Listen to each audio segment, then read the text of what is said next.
मेरा देवर औरतों की मसाज करता।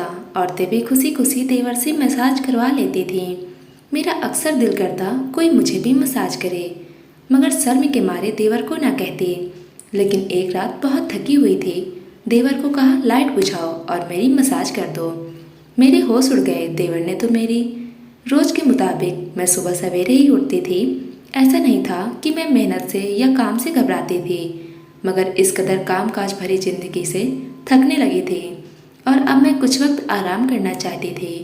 पिछले 5 साल से मेरा एक ही रूटीन था और मेरी रूटीन में रत्ती भर फर्क नहीं आया। सुबह सवेरे उठकर नाश्ता बनाना, उसके बाद घर के जरूरी काम निपटाना और उसके बाद पति के साथ खेतों में रवाना हो जाती।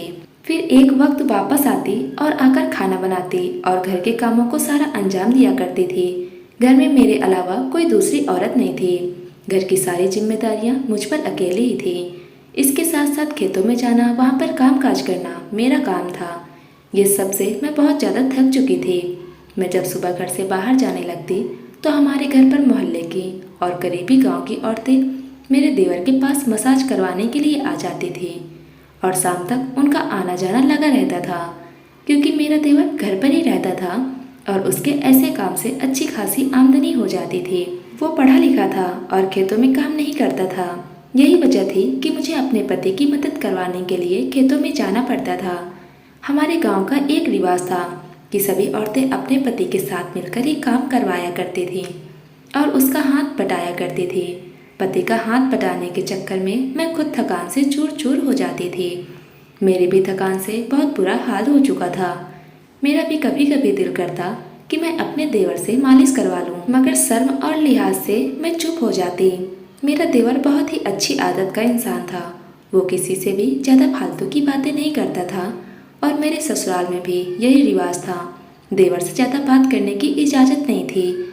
मेरे पति ने मुझसे पहले ही दिन बात कह दी थी कि हमारे यहाँ औरतों का मर्दों के साथ ज़्यादा बातचीत करना पसंद नहीं किया जाता है। मैं खुद भी कम बोलती थी। मैं भी ज़रूरत के वक्त ही उसके साथ बात किया करती थी और तीनों वक्त में उसके कमरे में खामोशी से खाना रख आया करती थी।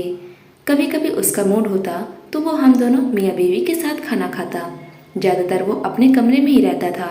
अपने कमरे के साथ ही उसने एक और कमरा बनाया हुआ था जहाँ पर वो अपना काम धंधा करता था। मुझे अपने तेवर की समझ नहीं आती थी। वैसे तो वो बहुत खामोश और शर्मीला था, मगर मैं अक्सर सोचती थी कि फिर यह ऐसा काम कैसे कर लेता है। औरतों को मसाज देने में शर्म नहीं आती। मुझे तो सोचकर ही शर्म आने लगती है। जब मैंने अपने पति से यही बात की तो वो हंसकर कहने लगे कि इसका तो ये काम है और रोजगार भी उसी से चलता है। अगर वो अपने काम पर शर्माएगा तो खाएगा कहाँ से। उनकी बात सुनकर मैं खामोश हो गई थी। कभी कभार जब मैं काम से बहुत थकी हारी होती तो मेरा दिल करता था कि मेरा भी जिस्म कोई दबा दे कि मेरी थकावट दूर हो सके, मगर मैं अपनी ख्वाहिश का इजहार किसी से भी नहीं कर सकती थी। मेरी शादी को उस वक्त सिर्फ 2 साल हुए थे। मेरी सास का देहांत हो गया था। उनकी मौजूदगी में मैंने एक पल भी सुख की सांस नहीं लिया था। 2 साल मैंने जैसे काटे बस बसर किए थे। वो पल पल मुझ पर निगाह रखती थी। मैं कहाँ जा रही हूँ, क्या कर रही हूँ, उनकी निगाह हर चीज़ पर होती थी। मैं उस माहौल से बहुत ही ज़्यादा परेशान हो चुकी थी।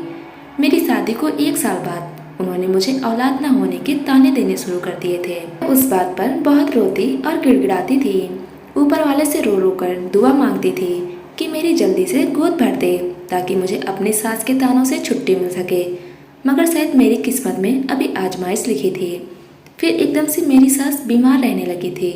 बहुत से हकीम और डॉक्टर से उनका इलाज करवाने की कोशिश की गई, मगर उसकी बीमारी किसी को भी समझ नहीं आ रही थी।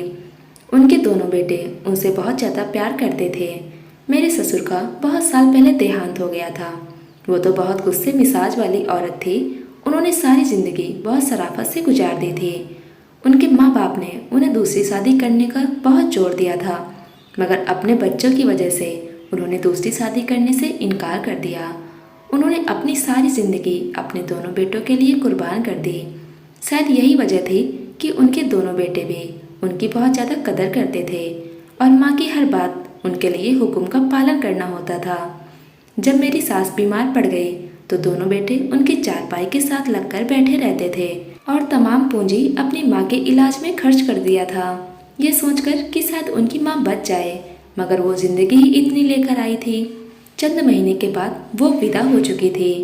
उसके बाद जहाँ मैंने सुख का सांस लिया, वहीं पर घर की सारी जिम्मेदारी मुझ पर आ चुकी थी। घरेलू काम के साथ साथ मुझे अपने पति के साथ जाकर खेतों में काम करना पड़ता था। मेरी सास की बीमारी के दौरान मेरे पति और देवर बहुत कर्ज चढ़ा चुके थे, जिसकी वजह से हमारे हालात काफ़ी हद तक खराब हो चुके थे और कर्ज उतारने के लिए हम तीनों अपनी जगह पर बहुत ज़्यादा मेहनत कर रहे थे ताकि जल्दी से इस कर्ज से छुटकारा पा सकें। अब जब मैं काम काज करने के बाद अपने पति के साथ खेतों में जाने लगी, तब हमारे घर में औरतों का आने का सिलसिला शुरू हो जाता। हम उम्र की औरतें, लड़कियां मेरे देवर के पास आती थीं। मैंने आज तक कभी किसी से अपने देवर के बारे में कोई गलत बात नहीं सुनी थी। सब लोग ही उसकी शराफत के बारे में गवाही देते थे। मगर एक दिन बहुत अजीब बात हुई। उस दिन मैं दोपहर का खाना बनाने के लिए जब घर आई, तो मैं अपने मोहल्ले की लड़की को देवर के कमरे से रोते हुए बाहर जाते देखा। मैं यह मंजर देखकर हैरान रह गई। शादी के 5 सालों में ऐसा पहली बार हुआ था। मेरे देवर की शराफत का सारा जमाना गवाही देता था। वह एक भला लड़का था, जिसकी वजह से आज तक किसी को कोई तकलीफ नहीं पहुंची थी। तो फिर वो लड़की इस तरह से रोते हुए वहां से क्यों गई थी? मैं यह देखकर परेशान हो गई और कुछ सोचने पर मजबूर हो गई। उसके बाद घरेलू जिम्मेदारियों में लगकर मैं इस बात को जैसे भूल ही गई थी। कुछ दिन बाद जब मैं खेतों से वापस आ रही थी, तो वो लड़की अपने दरवाजे पर खड़ी थी। मुझे देखकर वो मेरे साथ इधर उधर की बातें करने लगी। मैं उसे जल्दी जल्दी बातें करके जान छुड़ाकर घर आने के चक्कर में थी, क्योंकि मुझे अभी खाना भी बनाना था और फिर पति को देने के लिए वापस भी जाना था। मगर वह बातें खत्म करने का नाम ही नहीं ले रही थी। जब अचानक उसकी एक बात सुनकर मैं चौंक गई। वो मेरे देवर के बारे में बात करने लगी कि मेरे देवर ने उसके साथ अच्छा नहीं किया। मेरे बहुत बार पूछने पर भी उसने इस बात के बारे में नहीं बताया कि मेरे देवर ने क्या किया। इतनी बात कहने के बाद वो अपने घर में वापस चली गई और मैं उसके बारे में सोचते हुए घर वापस आ गई। मैं परेशान हो चुकी थी कि न जाने क्या बात है। उस दिन वो क्यों रो रही थी? उस लड़की की शोहरत हमारे मोहल्ले में ठीक नहीं थी। अक्सर मेरे पति उसके बारे में बात करते थे कि उसकी वजह से मोहल्ले का माहौल खराब हो रहा है, मगर मैं नहीं जानती थी कि आखिर ऐसी क्या वजह है। वो उसके बारे में ऐसा क्यों कहते हैं। मेरे मोहल्ले की किसी औरत से इतना मिलना जुलना नहीं होता था, ना ही किसी से इतना बैठना उठना होता था कि मुझे ऐसी चटपटी मसालेदार बातें सुनने को मिले।